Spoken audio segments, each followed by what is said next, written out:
Hari ini kita akan belajar tentang kuat medan listrik.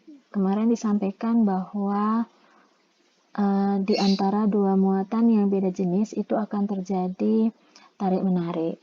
Misalkan ini muatan negatif, yang ini adalah muatan positif. Maka di antara keduanya akan terjadi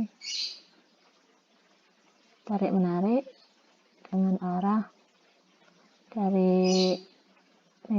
dari positif menuju ke negatif, kemudian keluar dari positif menuju ke negatif.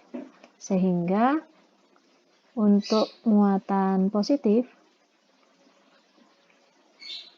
jika sebuah muatan positif, misal saya beri nama ini Q1, ada titik di sebelah sini, misalkan titik A, kemudian di sebelah sini ada titik B, maka kuat medan listrik A akibat muatan positif Q1 ini adalah apa? Kalau seperti di sini, menjauhi muatan positif. Jadi arahnya adalah menjauhi muatan. Sehingga ini adalah E1. Sedangkan yang di B, posisinya di B berada di sebelah kiri Q1. Karena Q1 bermuatan positif, maka seperti gambar ini, menjauhi muatan positif, maka di titik B kuat medan listriknya adalah menjauhi muatan Q1. Inilah E1 di titik B. Bagaimana kalau muatannya adalah muatan negatif? Kalau muatan negatif, misal ini saya beri nama adalah Q2, kemudian ada titik K, kemudian di sini ada titik L.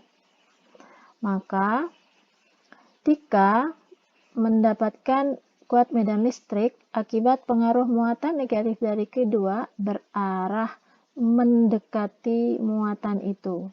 Nah, mendekati Q2. Ini adalah E2. Kemudian di L, kuat medan listriknya karena dipengaruhi oleh muatan negatif Q2, maka kuat medan listriknya adalah berarah mendekati muatan Q2. Maka arah L-nya seperti ini adalah E2 di L. Lalu, jika kemudian ada beberapa muatan listrik, misal ini muatan positif, kemudian ini muatan negatif, kemudian ada titik di sebelah sini, misalkan ini saya beri nama Q1, saya beri nama ini Q2, kemudian ini adalah titik A. Maka perhatikan, titik A itu dipengaruhi oleh muatan positif Q1, sehingga medan listrik di A, kuat medannya berarah kemana? Karena ini positif, maka berarah menjauhi muatan Q1. Sehingga arah E1-nya ke sini, ke kanan menjauhi. Kemudian Q2, karena bermuatan negatif, maka kuat medan listrik di A berarah mendekati muatan itu. Mendekati Q2. Kita beri nama ini adalah E2. Seperti begini.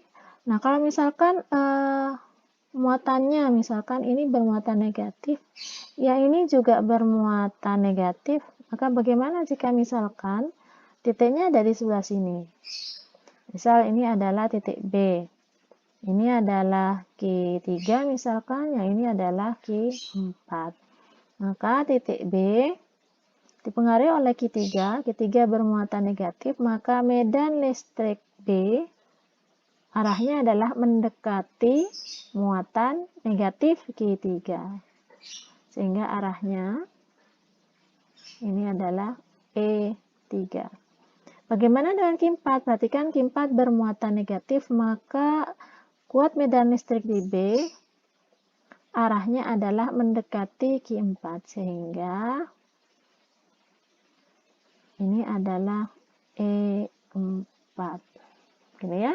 Harusnya ini ditulis berdempetan dengan ini, jadi biar kelihatan saya tulis di bagian atasnya. Jadi di B, E3 ke kanan, E4 ke kanan. Nah, bagaimana kemudian jika misalkan seperti yang atas ini, tapi titiknya ada di sebelah sini? Misal ini adalah titik K.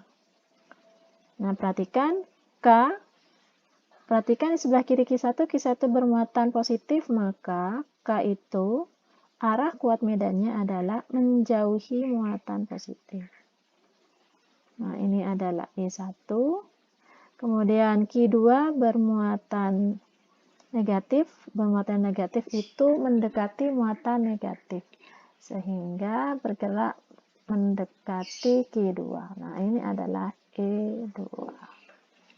Bagaimana untuk titik yang berada di antara Q1 dan Q2? Maka misal ini saya beri nama titik L. Q1 bermuatan positif, maka arah kuat medan listrik di L akibat Q1 adalah bergerak menjauhi. Nah, ini E1. Kemudian ketemu dengan muatan negatif Q2, arahnya adalah mendekati muatan itu. Nah, jadi di L itu E2-nya mendekati. Nah, seperti ini. Semoga bisa dipahami untuk pengerjaan soal berikutnya.